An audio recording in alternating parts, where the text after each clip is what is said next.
నమస్తే, welcome to Rudra TV. మీర్పూర్లోని షేర్-ఏ బాంగ్లా జాతీయ క్రీడా మైదానంలో జరిగిన తొలి వన్డే పోటీలో పాకిస్తాన్ జట్టు తీవ్ర అవమానకర పరాజయాన్ని ఎదుర్కొంది.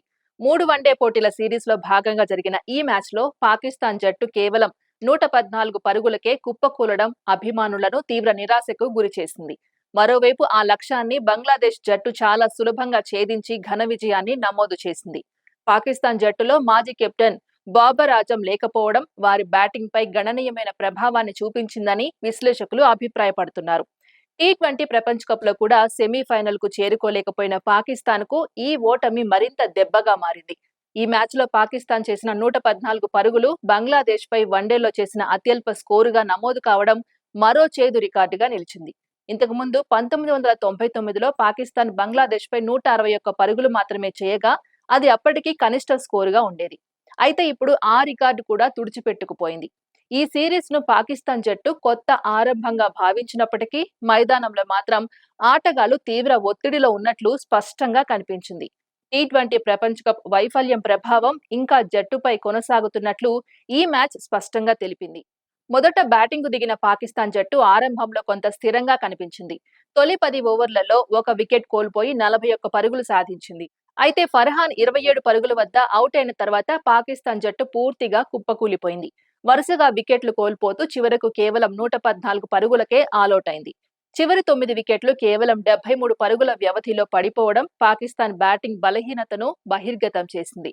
మహ్మద్ రిజ్వాన్ కేవలం 10 పరుగులు చేసి అవుట్ కాగా సల్మాన్ అలీ కూడా 5 పరుగులకే పరిమితమయ్యాడు. జట్టులోకి కొత్తగా వచ్చిన ఆటగాళ్లు కూడా పెద్దగా ప్రభావం చూపలేకపోయారు. మాద్ సదాకత్ 18 పరుగులు చేసి కొంత సమయం నిలబడినా అతడికి సరైన మద్దతు లభించలేదు. షమీల్ హుస్సేన్ 4 పరుగులకే పెవిలియన్ చేరాడు. బంగ్లాదేశ్ బౌలర్ల కట్టుదిట్టమైన బౌలింగ్ కు పాకిస్తాన్ బ్యాట్స్మెన్లు పూర్తిగా తలొగ్గారు. ముఖ్యంగా యువవేగ బౌలర్ నాహిద్ రాణా అద్భుత ప్రదర్శనతో పాకిస్తాన్ బ్యాటింగ్ క్రమాన్ని చీల్చి చెండాడాడు.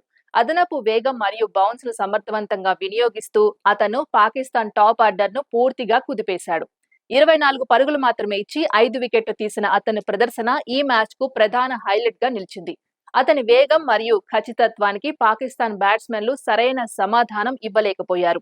మరోవైపు బంగ్లాదేశ్ జట్టు 115 పరుగుల చిన్న లక్ష్యంతో బరిలోకి దిగినప్పుడు మ్యాచ్ దాదాపు వారి చేతుల్లోనే ఉందని అందరికీ అర్థమైంది. అదేవిధంగా వారు ఎలాంటి ఒత్తిడికి లోను కాకుండా ఎంతో ఆత్మవిశ్వాసంతో బ్యాటింగ్ చేశారు. కేవలం 15.1 ఓవర్లలోనే 2 వికెట్లు కోల్పోయి లక్ష్యాన్ని ఛేదించి విజయాన్ని ఖాయం చేశారు. ఈ విజయానికి ప్రధాన కారణంగా నిలిచింది తమ్జీద్ హాసన్ అద్భుత బ్యాటింగ్. అతను కేవలం 42 బంతుల్లోనే 67 పరుగులు చేసి మ్యాచ్ ను పూర్తిగా బంగ్లాదేశ్ వైపు తిప్పేశాడు. అతని ఇన్నింగ్స్ లో 5 భారీ సిక్సర్లు మరియు 7 అందమైన బౌండరీలు ఉన్నాయి. ప్రతి బంతిని ధైర్యంగా ఎదుర్కొంటూ ప్రత్యర్థి బౌలర్లపై దాడి చేసిన తన్జీద్ హాసన్ ప్రేక్షకులను అలరించాడు. అతని దూకుడు చూసి పాకిస్తాన్ బౌలర్లు కూడా నిరాశకు గురయ్యారు. మరోవైపు పాకిస్తాన్ కెప్టెన్ షాహీన్ అఫ్రిది బౌలింగ్ లో పెద్దగా ప్రభావం చూపలేకపోయాడు. అతను వేసిన 5 ఓవర్లలో 35 పరుగులు ఇచ్చి వికెట్లు సాధించలేకపోయాడు. అతని బౌలింగ్ పై కూడా బంగ్లాదేశ్ బ్యాట్స్మెన్లు ధైర్యంగా పరుగులు సాధించారు. మొత్తానికి ఈ మ్యాచ్ బంగ్లాదేశ్ జట్టుకు పూర్తి ఆధిపత్యాన్ని తీసుకొచ్చిన పోటీగా నిలిచింది. బ్యాటింగ్, బౌలింగ్ రెండింట్లోనూ వారు అద్భుత ప్రదర్శన కనబర్చారు. పాకిస్తాన్ జట్టు మాత్రం అన్ని విభాగాల్లోనూ విఫలమై తీవ్ర విమర్శలను ఎదుర్కొంటోంది. ఇది ఇవాల్టి అప్డేట్. మరో అప్డేట్ తో మళ్ళీ కలుద్దాం. అంతవరకు చూస్తూనే ఉండండి రుద్ర టీవీ.